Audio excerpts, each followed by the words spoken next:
Política de lo cotidiano. Un programa donde hablamos de lo que a ti te interesa.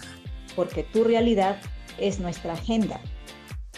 Los martes cada 15 días a las 18 horas. Por la radio de la Masonería Equinoccial. Te esperamos.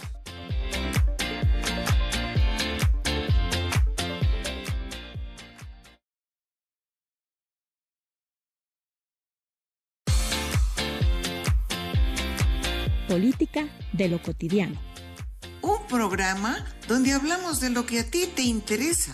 Porque tu realidad es nuestra agenda.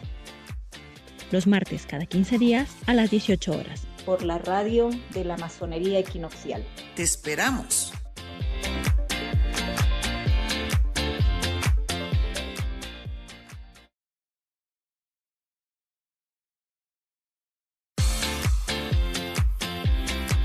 Política de lo cotidiano. Un programa donde hablamos de lo que a ti te interesa. Porque tu realidad es nuestra agenda. Los martes cada 15 días a las 18 horas. Por la radio de la Masonería Equinoccial. Te esperamos.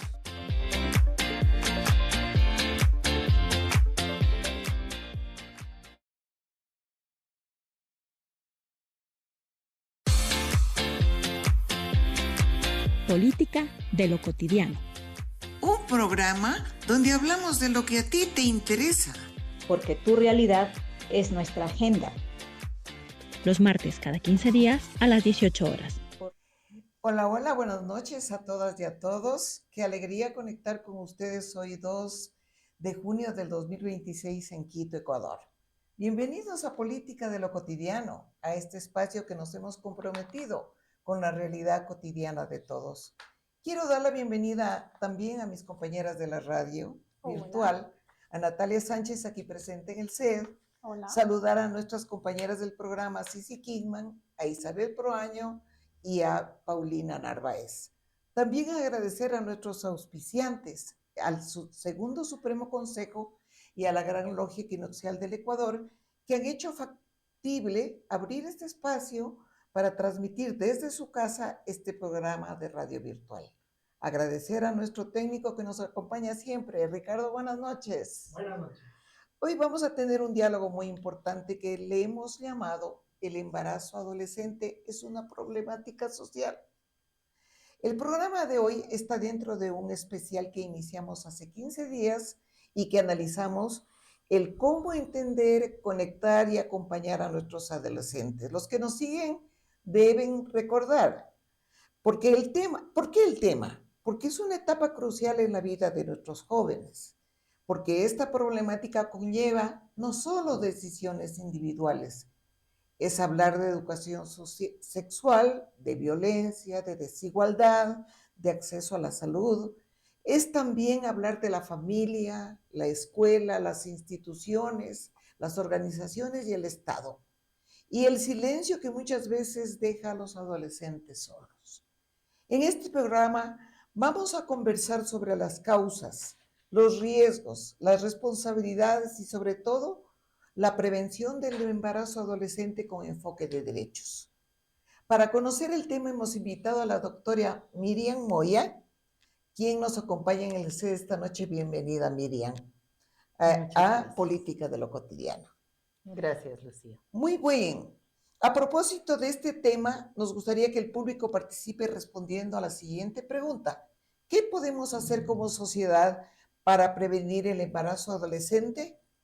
Adelante, Nati. Así es. Bueno, buenas noches a toda nuestra audiencia. Miriam, Lucy, a Cici, Pauli y Isa en la casa. Ricardo, buenas noches.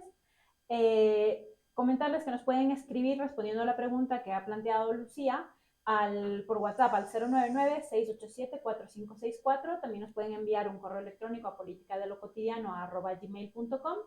Nos pueden seguir en nuestras redes, en Instagram y en Facebook, @politicadelocotidiano, y en directo por el Facebook por el Facebook de la Gran Logia Equinoccial y el YouTube del Segundo Supremo Consejo. Ahí estaba mezclando las redes sociales. Así que bueno, empezamos, vamos con el editorial.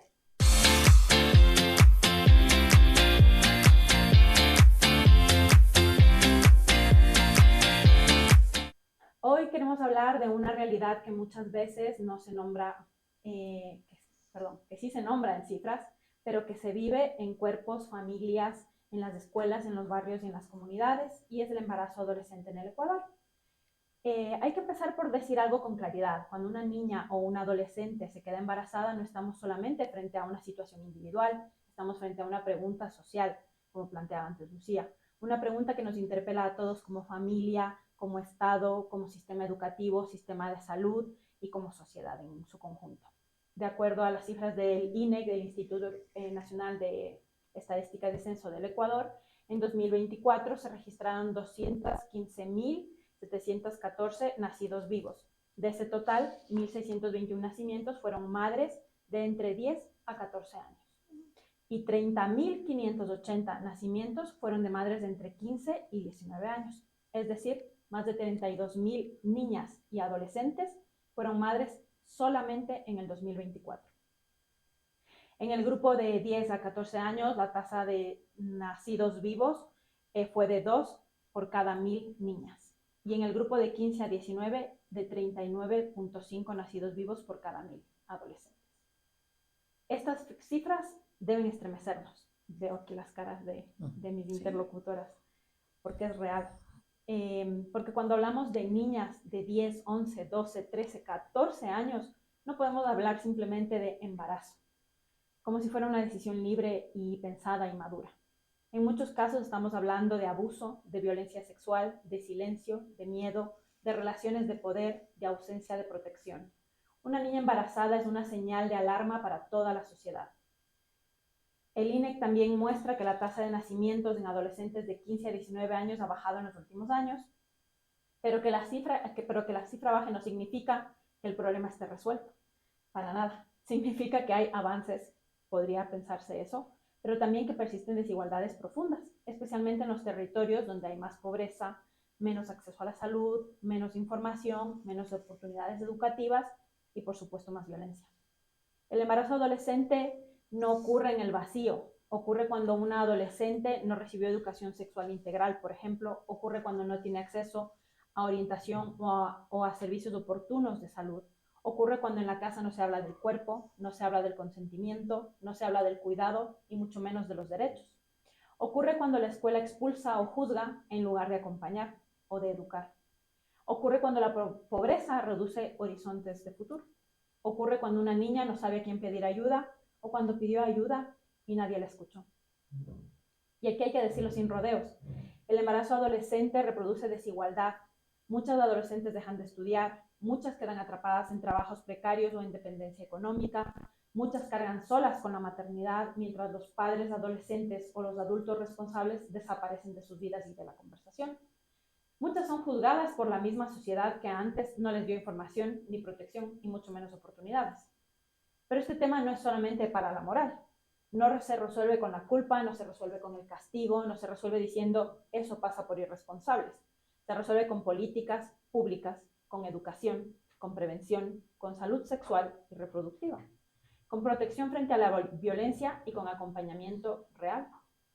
Hablar de educación sexual no es promover relaciones sexuales tempranas, es exactamente lo contrario. Es dar herramientas para decidir, para reconocer riesgos, para decir no, para identificar abusos, para pedir ayuda, para cuidar el cuerpo y el proyecto de vida. Una sociedad que niega información no protege a sus adolescentes, las deja solas y solos. Porque también necesitamos hablar con los varones. Esto no es solamente una cuestión de mujeres, de niñas o de adolescentes mujeres. La prevención del embarazo adolescente no puede recaer únicamente en las niñas y en las adolescentes. Hay que educar a niños y adolescentes varones, hombres en sexualidad, en responsabilidad afectiva, en consentimiento y en autocuidado, en corresponsabilidad y respeto. Porque la maternidad adolescente se discute muchísimo, la paternidad adolescente muy poco. Y esa ausencia también es parte del problema. Como escuchábamos antes, las cifras con los datos del INEC nos dan una fotografía, pero detrás de cada número hay una niña, hay una adolescente, hay una historia real, hay una vida.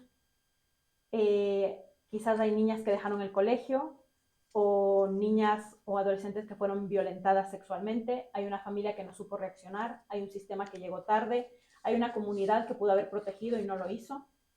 Por eso la pregunta no debería ser solamente ¿por qué ocurren los embarazos de adolescentes? La pregunta tiene que ser mucho más honesta. ¿Qué estamos haciendo o dejando de hacer para que una niña o un adolescente llegue a la maternidad antes de la edad que debería esperarse, ¿no? El embarazo adolescente en Ecuador debe ser entendido como una problemática social, de salud pública, de derechos humanos y de justicia. Prevenirlo no significa abandonar a quienes ya son madres. Al contrario, significa acompañarlas para que sigan estudiando, para que tengan atención médica, apoyo emocional, apoyo psicológico, redes de cuidado y oportunidades.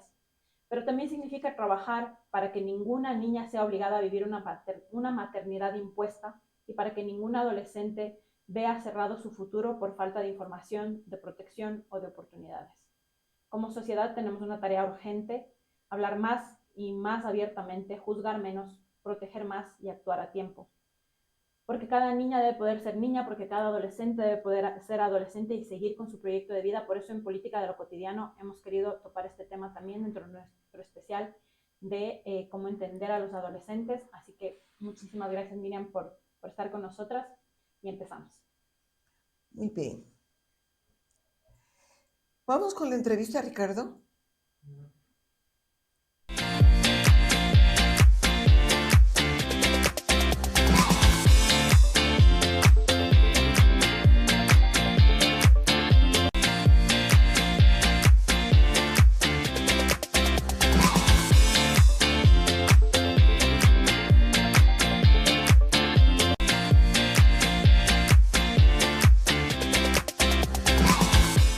Muy bien, vamos con la entrevista. Bienvenida, doctora Miriam. Quiero dar unos datos sobre su vida y su trayectoria. La doctora Miriam Moya es médica salubrista con formación en ciencias sociales, políticas públicas, es feminista, defensora de los derechos humanos y tiene una trayectoria de más de 30 años trabajando por los derechos sexuales y reproductivos de todas las preguntas. Con el editorial ya me generó una desazón, Miriam. Sí, es verdad. ¿Se puede considerar al embarazo de los adolescentes una problemática social? Por supuesto que sí. Buenas tardes. Muchas gracias por este espacio. Siempre es bueno tener espacios de diálogo que nos permitan ver desde otros lados estos temas. Y por supuesto, con todo lo que nos ha planteado en el editorial, es más que evidente que es una problemática social. Y creo que volver a hablar de estos temas para sacarlos de una mirada individual, culpabilizante, es muy importante, ¿no? Creo que además estaba escuchando a Natalia en el editorial. Sí me vuelve a pensar, ¿será un tema solo de información? Ahora los adolescentes tienen información en las redes, mucha información, ¿sí? Tal vez es necesario que podamos ir un pasito atrás, es decir, cómo nos formamos frente a nuestra sexualidad y nuestros derechos sexuales y reproductivos. Pensamos muchas veces que solo hay que hablarnos de eso en la adolescencia y en la juventud o cuando nos casamos y decidimos o no tener hijos. Sin embargo, el empezar a trabajar desde nuestra sexualidad, el desarrollo pleno de nuestros derechos sexuales y los sexuales sobre todo, empieza desde el día en que nacemos, ¿sí? Y deberían las familias, las mujeres, los hombres, las parejas saber que el momento en que llega su hijo, su hija a la vida, el abrazo, el afecto, el enseñar desde pequeños la importancia de cuidar nuestro cuerpo, de mirar nuestro cuerpo como nuestro primer espacio de vivencia de nuestros derechos, de nuestro territorio donde tomamos decisiones. En un programa que trabajábamos nosotros que se llamaba Ecuador Adolescente, que es previo a la política intersectorial de prevención del embarazo en adolescentes, decíamos, primero, y no lo decíamos nosotros, ¿no? Decimos todos los que trabajamos estos temas, los derechos sexuales y reproductivos son los más humanos de todos los derechos. Y el momento en que podemos tener esta conciencia de que es en nuestro cuerpo, en nuestra vida, el que podemos ir tomando decisiones cotidianas, también podemos ir desarrollando una ciudadanía emocional que nos permita incidir en cambios en nuestra vida, en nuestro entorno, en el de nuestra familia, la comunidad y nuestro país. Y eso construye ciudadanía, ¿sí? Entonces, creo que hay que ir un poquito antes del problema que llamamos, ¿sí?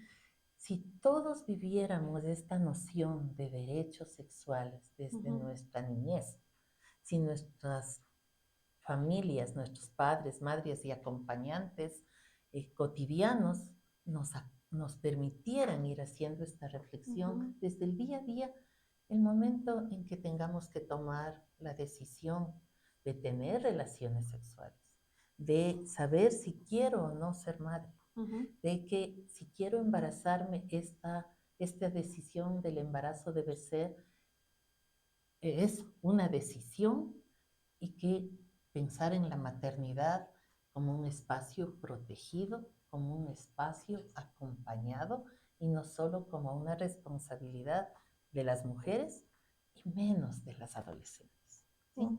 Entonces, de que es una problemática social el embarazo en adolescentes, por supuesto que lo es, pero junto a eso de cómo vivimos nuestra sexualidad, nuestros derechos sexuales, nuestros derechos reproductivos, y algo que ya mencionabas también, Natalia, cómo hacemos esta enorme diferencia entre cómo viven los hombres y cómo viven las mujeres, ¿sí? ¿Qué les dicen a los adolescentes cuando empiezan su vida sexual? ¡Qué bien! ¿Sí? ¡Qué bien! Eres machito. ¿Qué nos dicen a las mujeres cuando empezamos nuestra sexualidad? Nos estigmatizan, nos culpabilizan, nos sacan a la Virgen María por delante. Todos estos estigmas de cómo deberíamos o no vivir nuestra sexualidad, ¿no? Pero el que podamos ser, el ir tomando decisiones libres, informadas, conscientes, responsables de nuestra vida, podría aportar a que marquemos una diferencia. Y ahí creo que sí hay que distinguir bien lo que planteabas, Natalia, en las cifras. No es lo mismo hablar de un embarazo entre los 10 y los 14 años que un embarazo entre los 15 y 19 años. Así es. ¿Sí? Así es. Entre los 10 y los 14 años, hasta nuestro código penal dice ahora que es un delito, que una adolescente embarazada implica una violencia sexual, ¿sí? Y que es un motivo de investigación y de alerta, ¿no?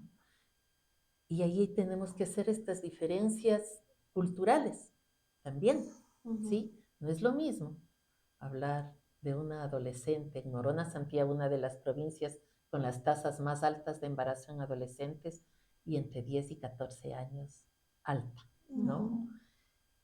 Porque ahí hay factores culturales que tenemos que considerar, pero que no tenemos que por eso naturalizar, ¿no? La cultura Shuar en Morona, Santiago, dicen que hay que cuidar el territorio. Y para cuidar el territorio, el mecanismo que tienen es entregar a las adolescentes a personas mayores para que puedan tener entre 6 y 10 hijos, ¿sí? Y de esta manera mantener la cultura. El hecho de que digamos vamos a respetar la cultura de nuestras etnias no quiere decir, y lo hemos discutido con ellos, por eso me atrevo a decirlo, con la Federación Shuar, con la Federación Achuar, no quiere decir que sea correcto, ¿sí? Que por más que eso sea en su mirada estratégica como cultura para sostenerse, la vida de esas niñas y adolescentes está de por medio. Y cuando les preguntamos a las niñas y adolescentes, ¿y usted qué quiere? ¿Quiere ser madre a los 13 años? ¿A los 14 años? Te dicen, no, yo quisiera estudiar, yo quisiera irme de aquí, yo quisiera aprender inglés, yo quisiera ver qué pasa fuera de este mundo. Entonces creo que otro factor que mencionabas, sí es un diálogo con los adolescentes, pero también es un diálogo intergeneracional que es necesario, que podamos hablarlo en todas las generaciones porque es corresponsabilidad, corresponsabilidad de las personas adolescentes, hombres y mujeres, de sus familias, de el entorno comunitario y educativo y por supuesto que del Estado generando las políticas que corresponden. ¿Sí? Gracias, Miriam.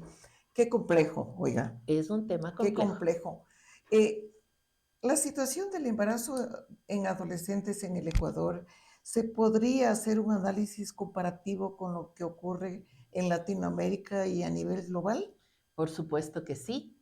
Decirles que llevamos muchos años trabajando por este tema y sin embargo seguimos siendo el segundo país con las tasas más altas de embarazo en adolescentes. ¿Sí?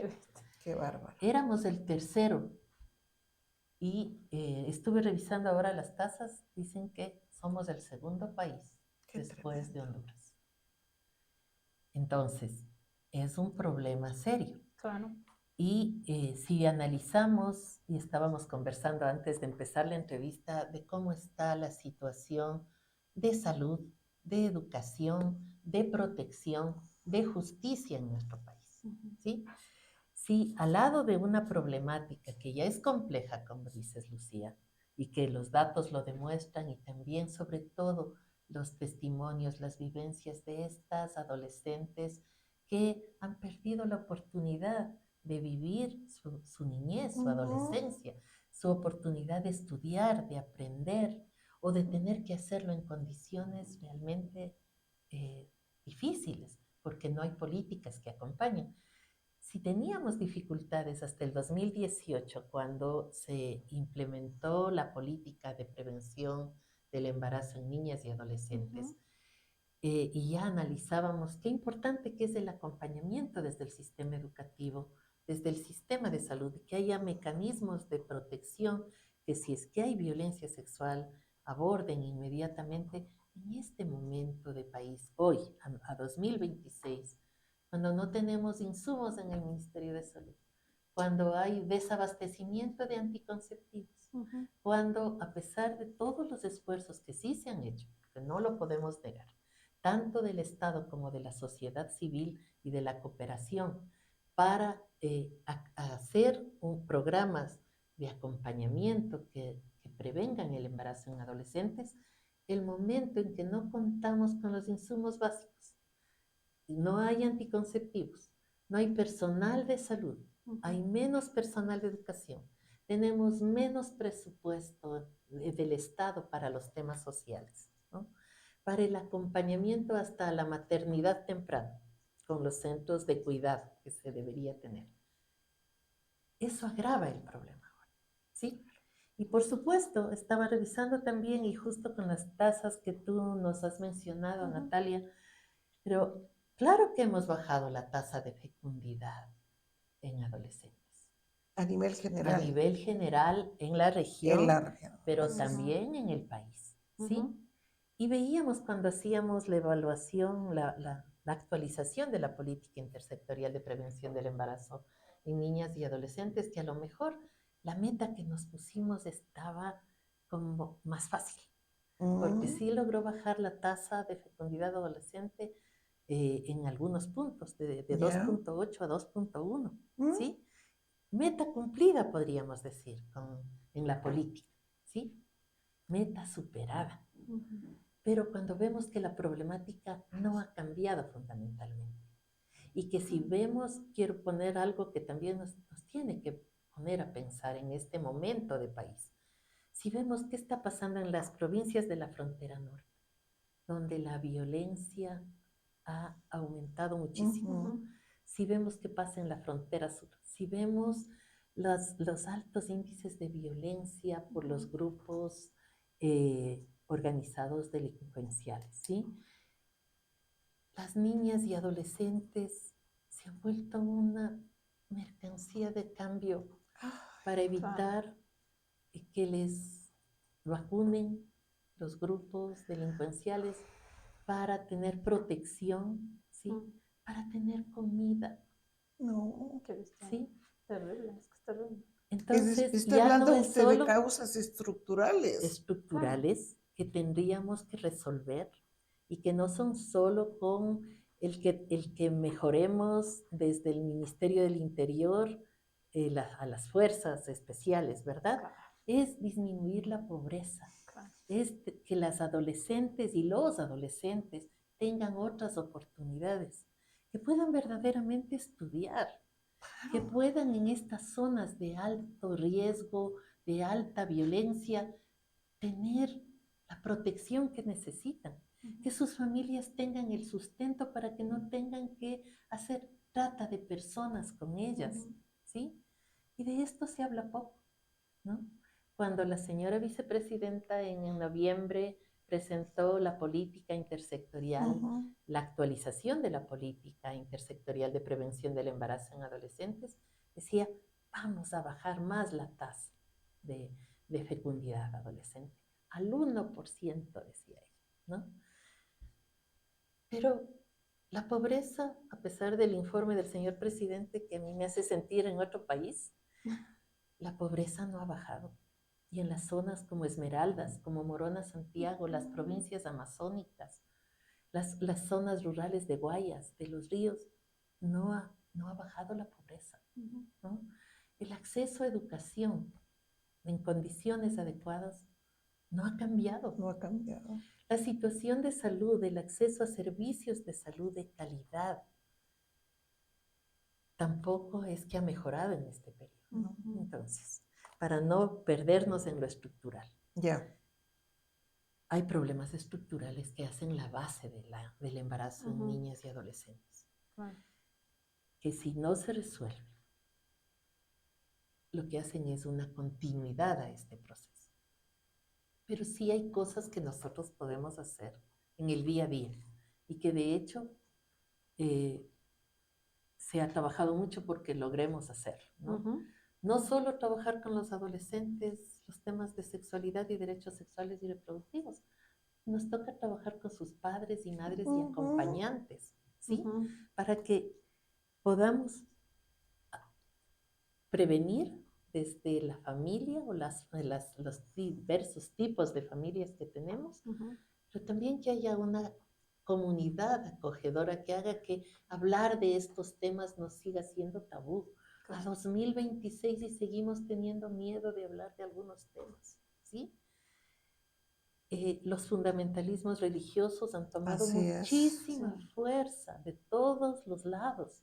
Entonces hacen que estos temas sigan siendo tabú, motivo de silencios, de consultar las redes, que no siempre nos brindan la información más adecuada. Claro. ¿Sí?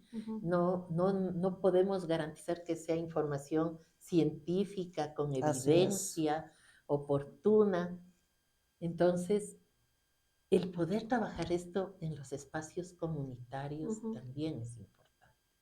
Y el que conozcamos nuestros derechos, nuestro derecho a la educación integral de la sexualidad, nuestro derecho a conocer todos nuestros derechos sexuales, todos nuestros derechos reproductivos y que estos sean protegidos desde el Estado y garantizados. El que sepamos hace que podamos demandar, ¿sí? Y eso en todas las generaciones. Porque no le corresponde solo a la de la adolescente demandar. Nos corresponde como sociedad adulta acompañar esta demanda, ¿no? Y hacer estos diálogos intergeneracionales que nos permitan construir otra forma de vivir. No debería existir ningún embarazo no deseado, ninguna maternidad no protegida, no acompañada, no vivida en corresponsabilidad entre las mujeres y sus parejas. Entonces, hay muchas cosas que todavía, si bien hemos avanzado, yo creo que hay cosas y no hay que desconocer, solo desde mi memoria, llevamos desde el 2000 trabajando con muchísima fuerza estos temas. Y han habido muy buenos resultados y nuestro país tiene cosas muy valiosas que podría, y además que han sido reconocidas a nivel de la región como buenas prácticas, ¿no? Cuando teníamos la ley de maternidad gratuita, por ejemplo, ¿no? El poder garantizar una atención digna, oportuna, de calidad a todas las personas, fue vista como una muy buena práctica, ¿no?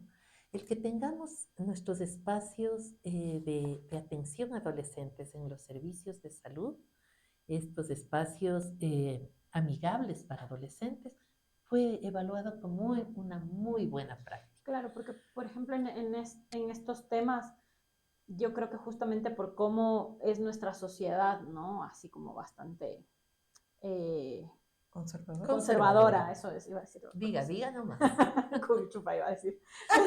Pero bueno, bastante conservadora, como que a los propios adolescentes muchas veces se les hace muy difícil incluso siquiera preguntar sobre esto, ¿no? Cuando están justamente, ¿no? Es el derecho conocer, ¿no? Y ya no solamente me refiero a en el entorno familiar, sino en entornos que quizás ellos se sientan un poco más libres, por llamarlos de alguna manera, ¿no? En otros espacios o qué sé yo, con otros amigos, con otros adolescentes, en los propios colegios, que muchas veces hay alguna centro de orientación o este tipo de cosas, pero si es que eso tampoco existe, o si el Estado no lo garantiza, o el sistema educativo no lo garantiza, o no hay la confianza tampoco, o sea, no son espacios amigables con los adolescentes o las niñas que están así, tampoco nos sirve de nada. Así es. ¿No?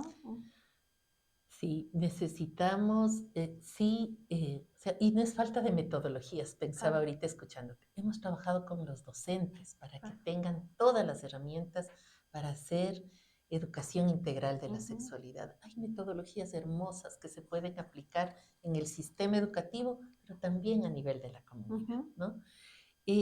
Hay organizaciones de adolescentes en el país que reivindican sus derechos y cada vez van haciendo más fuerte su voz a nivel de país y a nivel de la región. Pero creo que a partir de la pandemia yo hago esta relación, o sea, hay como que nuestras voces se han apagado para mirar en este mundo post-pandemia que quedamos, ¿no? Donde han quedado debilitadas nuestras políticas sociales, los servicios de salud, los servicios de educación. Y bueno, creo que también hay que mencionar que no es solo cuestión de nuestro país. Tenemos una política global que nos está afectando. Tenemos decisiones del gobierno norteamericano que han pesado mucho. Ustedes deben estar informadas que para todo lo que tiene que ver con trabajo en temas de igualdad de género, ¿no? Igualdad de derechos y oportunidades para hombres y mujeres, ya no hay recursos de la cooperación que se consigan con facilidad. Claro. Que estos programas que debería sostener el Estado demandan recursos y por tanto deberían estar considerados en el presupuesto de cada uno de los ministerios, y cada vez son menos los recursos que se cuentan como para estos programas sociales, ¿no?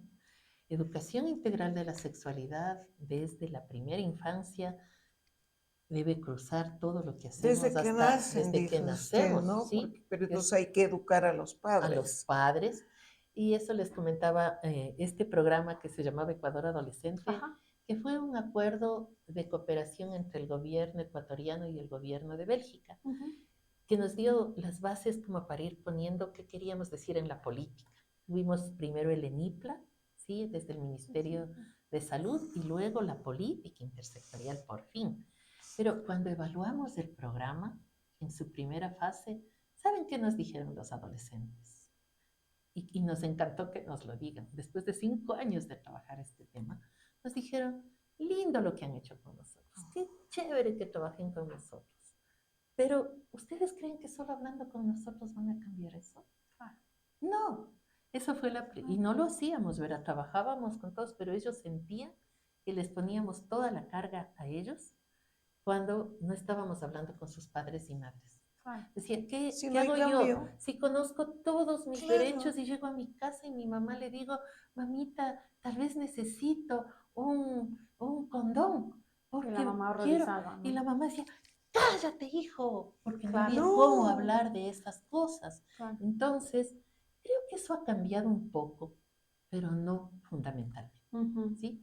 Todavía los adolescentes, las adolescentes, tienen que ir a hablar de sexualidad con sus amigos.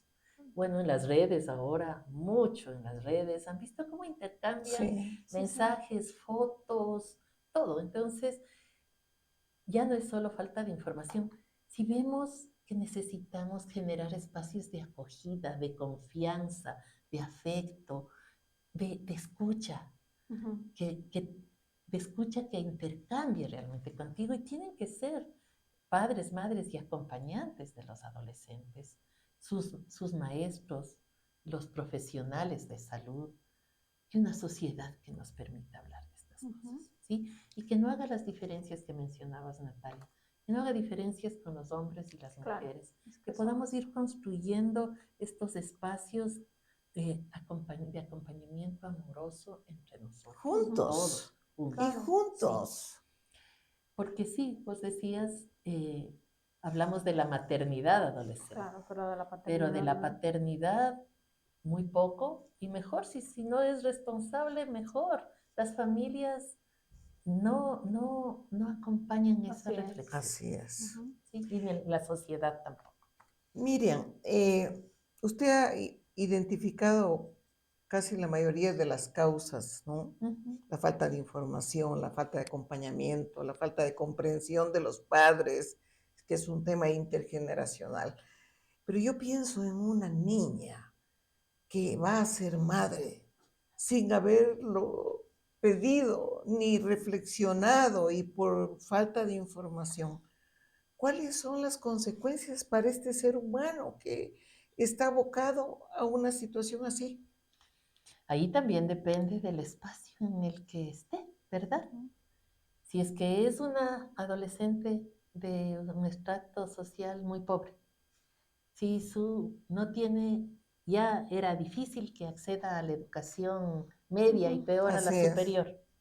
Si es que su familia no tiene las condiciones para acompañarle, la vida de esa adolescente va a ser muy triste, se ahonda la pobreza, ella va a vivir, Precaria. va a ser una madre adolescente que vive en soledad, el cuidado de un hijo que no pensó, no quiso, no decidió tener, sobre todo si es menor de 14 años, porque Claro. entre los 15 y 19 hay otras condiciones, Claro, por ¿no?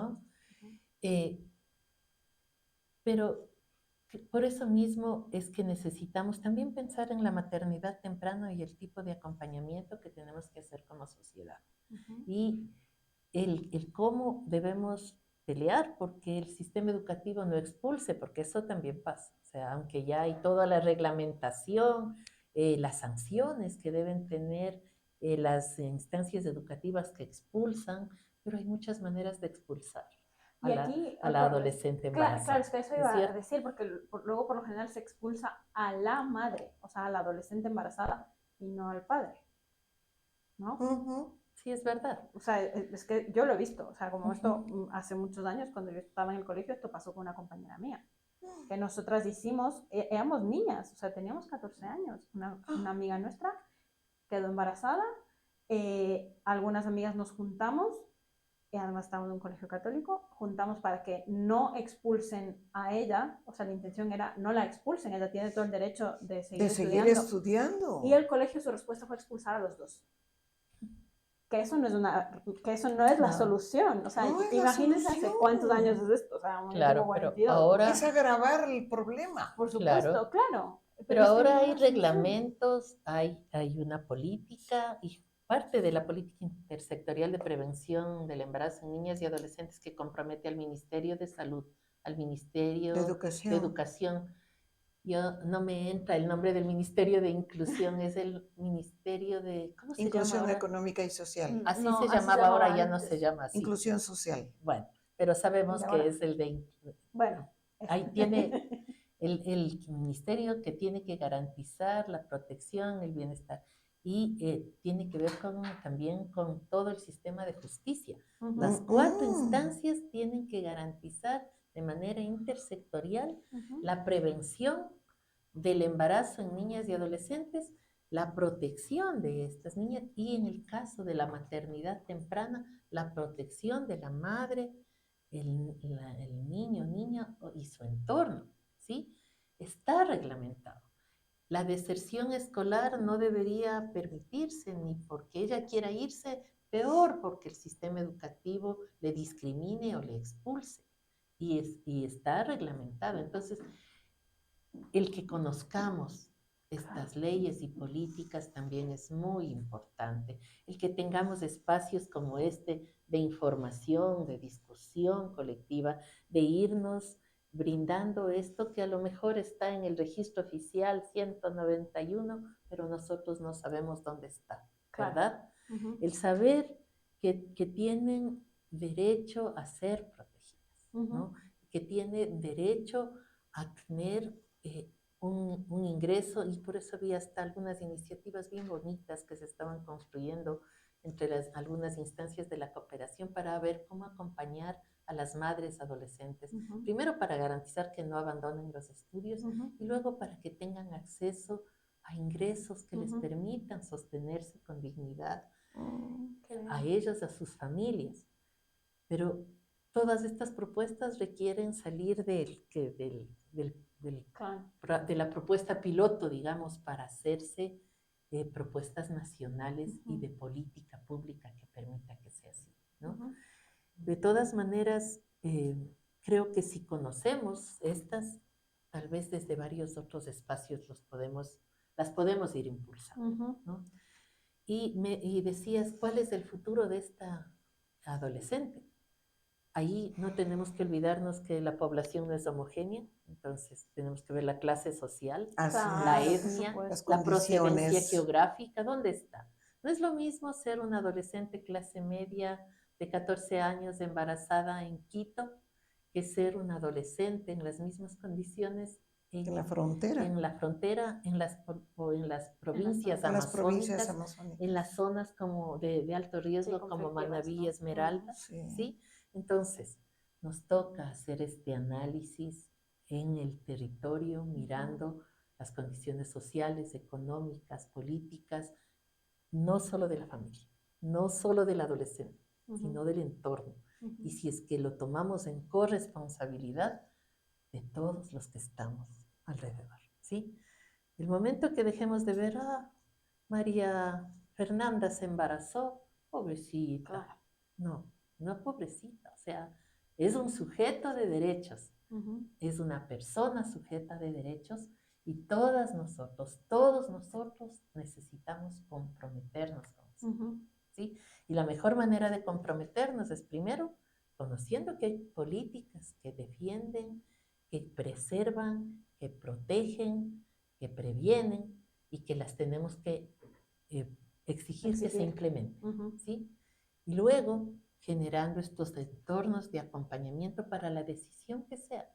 También recuerden que para las adolescentes de 10 a 14 años, que es un causal de violación, existe también la interrupción voluntaria del embarazo, ¿sí?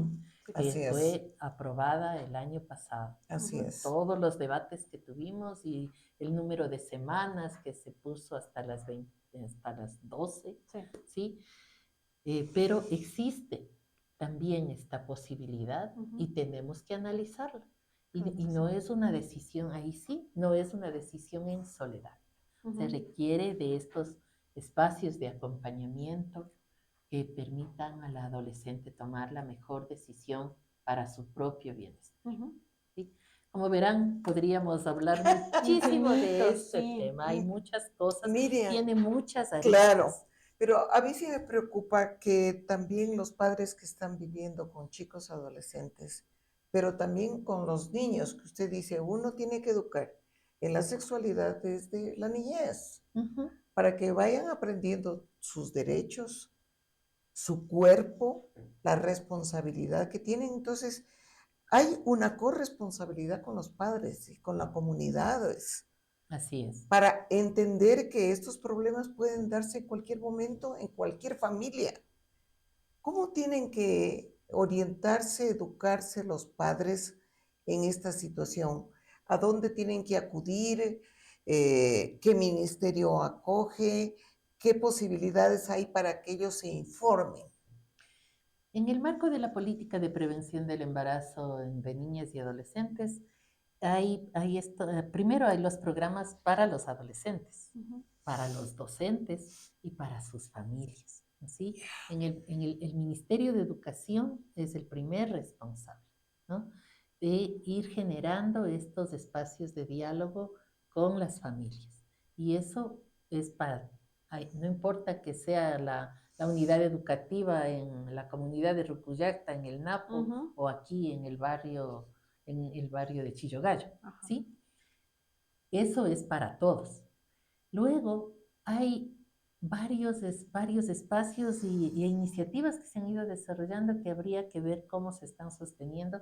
Pero, por ejemplo, el Ministerio de Inclusión tenía un programa hermoso que se llamaba Escuela de Familias, ¿sí? Y uno de los temas fuertes era el de derechos sexuales y reproductivos y el de prevención de la violencia basada en género, para trabajar con las familias. Claro. Hay organizaciones de mujeres que están trabajando estos temas en algunos barrios. O sea, esfuerzos se están haciendo. El problema es que no logramos tener como la fortaleza suficiente y la permanencia de los programas que logren, que evitemos que lo que tú decías, que el 2.5 por mil nacidos vivos sean de madres adolescentes menores de 14 años. ¿Sí? Es tremendísimo. Que 34 de cada 100 niños y adolescentes entre 15 y 19 años todavía. Y si es deseado y acompañado, está bien, pero si es por desinformación, porque no pudieron tomar la decisión adecuada en el momento adecuado, si no hay una sociedad acogiente que nos permita discutir sobre esto y acompañar ese proceso, y más aún si fue motivo de una violación, ¿sí? Es un tema complejo. Muy grave, ¿sí? Muy complejo. Entonces, de que sí hay cosas que se han estado haciendo y se han estado haciendo bien, es verdad, que tenemos que hacer programas sostenidos, que no tiene que ser solo la política estatal la que evalúe, sino una sociedad que incide, que acompaña, que exige, que está informada para poder hacerlo. Sí hay iniciativas bonitas de las que podemos ir replicando. Creo que sería lindo si ustedes pudieran invitar, por ejemplo, a las personas del Ministerio de Salud, de Educación, Salud, primero de porque salud, tienen los espacios amigables para adolescentes y que espero que no hayan sido desinstalados, pero aquí en Quito hay unas bellezas en el sur. Ya. Si vemos, uno que recuerdo que era muy lindo es en el hospital ginecobstétrico que está al sur de la maternidad Armendáriz. Sí. Por ejemplo, ahí hay uno que es un espacio hermoso. Los espacios amigables para adolescentes deberían estar en todos los servicios de salud. Sería bueno que les inviten y que nos cuenten cómo están, ¿sí? Igual, en el Ministerio de Educación tienen la obligación de incorporar la educación integral de la sexualidad y hay un equipo formado para eso. Podrían invitarles para ver cómo se está desarrollando el programa, cuáles son los aciertos que consideran que han tenido, qué limitaciones tienen ahora, ¿no? Creo que el mirar también desde el Ministerio, no estoy segura, Lucía, de que se siga llamando de inclusión, pero las escuelas de familias eran una iniciativa muy linda. Claro. ¿Cómo se están desarrollando? Entonces, ¿de dónde aprender para continuar tenemos? ¿Sí? Pero es que esas escuelas, o sea, los proyectos que tienen apoyo es que eran proyectos estatales. Estatales, no de apoyo internacional. Por supuesto que han habido iniciativas que han sido apoyadas por UNICEF, por el Fondo de Población de Naciones Unidas, sobre todo, que es el responsable de los temas de implementar toda esta mirada estratégica frente a los derechos sexuales y reproductivos y la salud sexual y reproductiva, sí. Han habido un acompañamiento importante al Estado, pero para que haya políticas de Estado. ¿Sí? Ya. Y las políticas de Estado, hasta donde yo sé, todavía estas de las que estamos hablando no han sido derogadas. Así es. Lo que sí no sabemos es si están contando con los recursos necesarios para poder implementarse. Pero o de para que tenemos, continuar. sí, para continuar, para seguirse Para seguirse implementando, implementando. para evaluarse periódicamente, para ver cómo están los resultados, para ver cuáles son estas lecciones aprendidas que hacen que no solo el Estado, sino la sociedad pueda acompañar estos procesos, ¿no?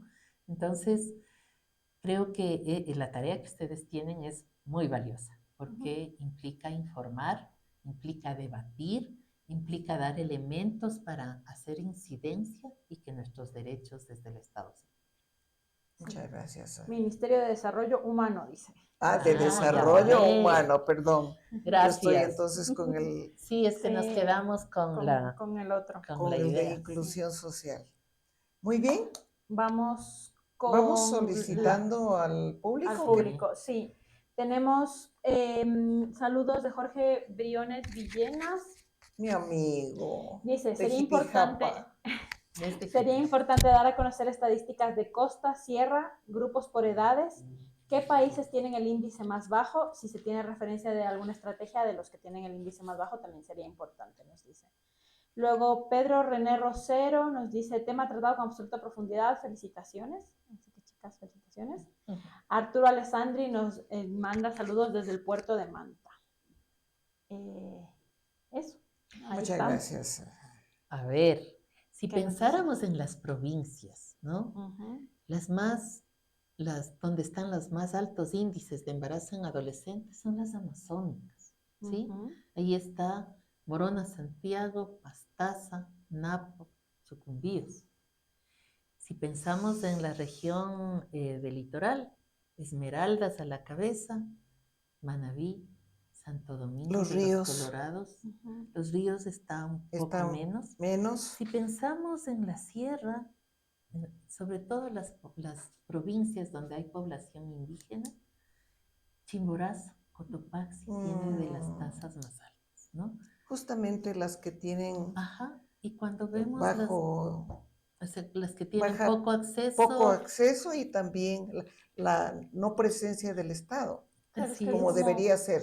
Es un poco, ¿no? Como lo que hablábamos, es como cuando hay desigualdad, los problemas afectan mucho más, ¿no? Sí. Y en este caso es como mucho más profundo, porque no llega a la salud. O sea, si ya aquí vemos el problema de salud desde el Estado, de educación, etcétera, o sea, de todos los servicios públicos, pero en las poblaciones que están más alejadas, que reciben poca atención, ¿no? Y nos toca distinguir entre área urbana y área rural, que es más complejo todavía. Entonces, pensando en las prioridades, ¿no? Como plantea, prioridad 1, porque necesita una intervención intensiva.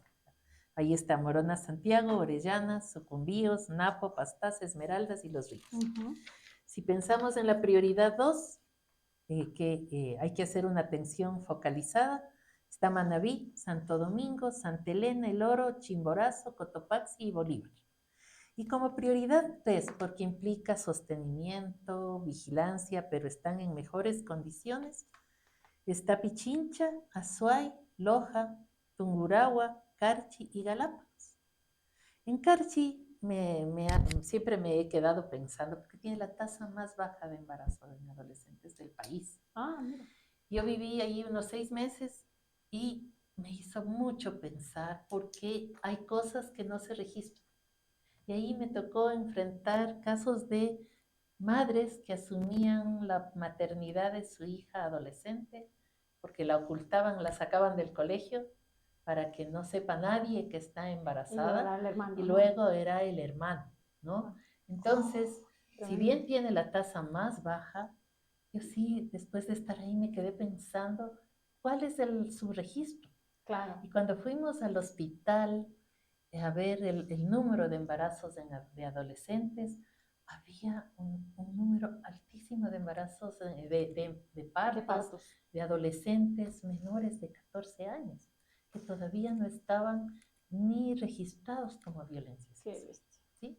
Entonces, cada provincia tiene unas realidades que no tenemos que desvincularlas de esto que los médicos o los profesionales de salud ahora llamamos los determinantes sociales de la salud. Así es. La situación económica, la situación social, la situación política, educativa, la cultura, las creencias religiosas.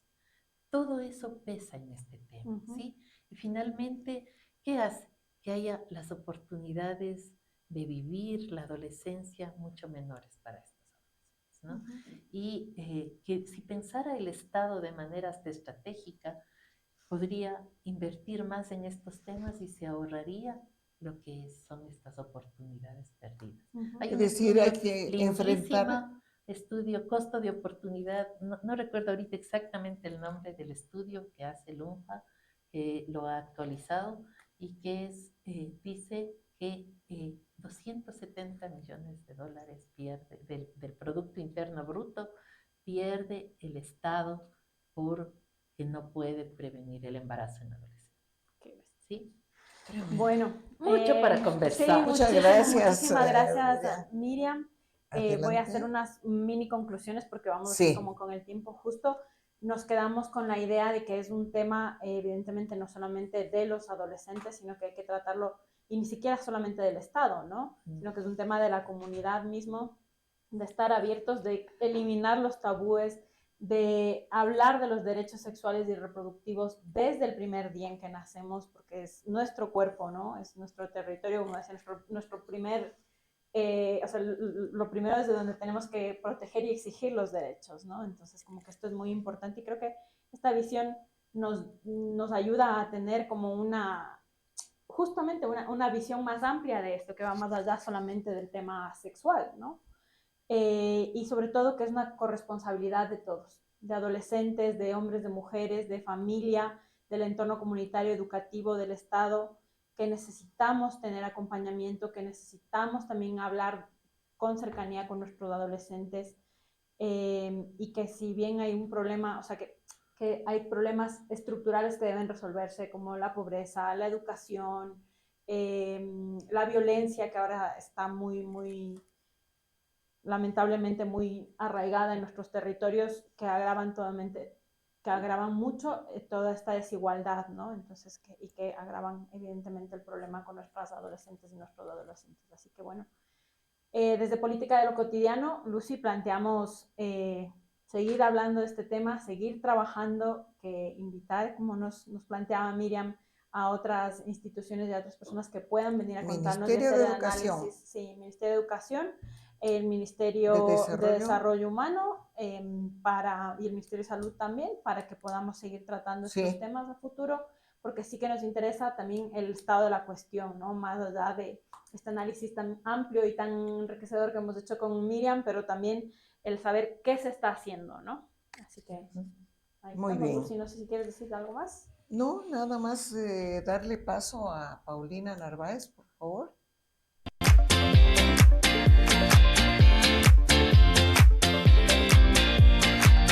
Hola. En el Ecuador, según datos del INEC, el 15% de nacimientos corresponden a niñas menores de 20 años. El 14% pertenece al grupo de adolescentes entre 15 a 19 años y el 1% a niñas de 10 a 14 años. Sí, tal como lo escuchan, niñas, no mujeres, niñas adolescentes. Y es hora de hablar sin tapujos, de hablar claro, de hablar de frente y no entre líneas sobre esto. Y al hacerlo es importante sentarnos junto a los nuestros, a nuestros adolescentes, nuestros padres, nuestros compañeros, nuestras hijas, y decirles que este no es un tema menor y que nadie está exento de que le ocurra. En nuestra realidad, no hay un grupo humano más vulnerable que una niña, que una adolescente. Los juicios de valor, el supuesto deber ser, las leyes que solo adornan y los tabúes y creencias arrastradas de generación en generación hacen que nuestras adolescentes se encuentren completamente desprotegidas y lanzadas a un abismo que angustia, que las empuja a decisiones equivocadas, que muchas veces terminan en un final trágico con historias macabras que se acumulan en estadísticas escalofriantes. Por eso hoy les quiero recomendar la película argentina Invisible, un film dirigido por Pablo Giorgelli, que se estrenó en el 2017 y fue galardonado en festivales internacionales como el de Venecia, el Festival de La Habana y el Premio Sur a Mejor Actriz Revelación. Su protagonista, Mora Arenillas, interpreta a Eli, una adolescente de 17 años que descubre que está embarazada mientras intenta seguir con su rutina diaria. La película aborda el embarazo adolescente desde un lugar muy íntimo y realista. No busca moralizar ni exagerar el drama, sino mostrar el silencio, el miedo, la soledad emocional que puede atravesar una chica en una situación así. Lo que más impacta de la película es su estilo. Es silenciosa, es sensible y muy humana. Y es durísima. Invisible, más que darnos respuestas, nos hace acompañar emocionalmente a una protagonista que nos lleva a pensar en temas como la educación sexual, el apoyo familiar, la presión social y las decisiones difíciles que enfrentan muchas adolescentes completamente solas. Si buscas generar un espacio seguro para reflexionar y abrir una conversación con chicas y chicos adolescentes sobre el embarazo adolescente y la salud emocional, Invisible definitivamente vale la pena.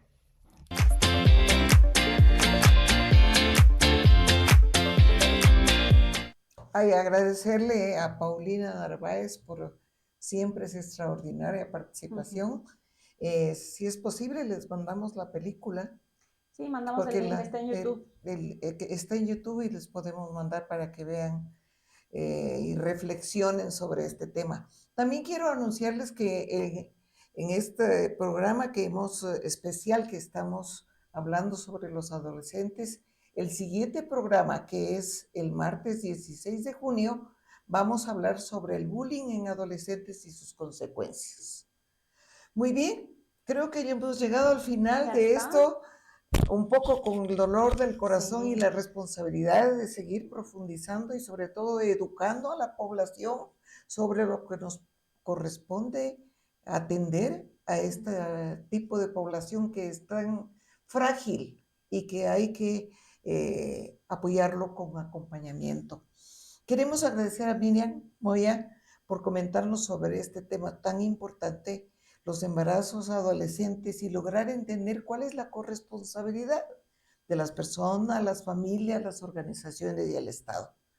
Muchas gracias al público participante, a mis compañeras de equipo de la radio, a Nati, a Sisi, a Isabel y Paulina, y al Segundo Supremo Consejo, a la Gran Lógica Industrial del Ecuador y al público en general por acompañarnos en esta noche. Gracias por su trabajo, Ricardo. Yo soy Lucía Hidalgo. Buenas noches a todos. Buenas noches. Buenas noches, gracias. Política de lo cotidiano. Un programa donde hablamos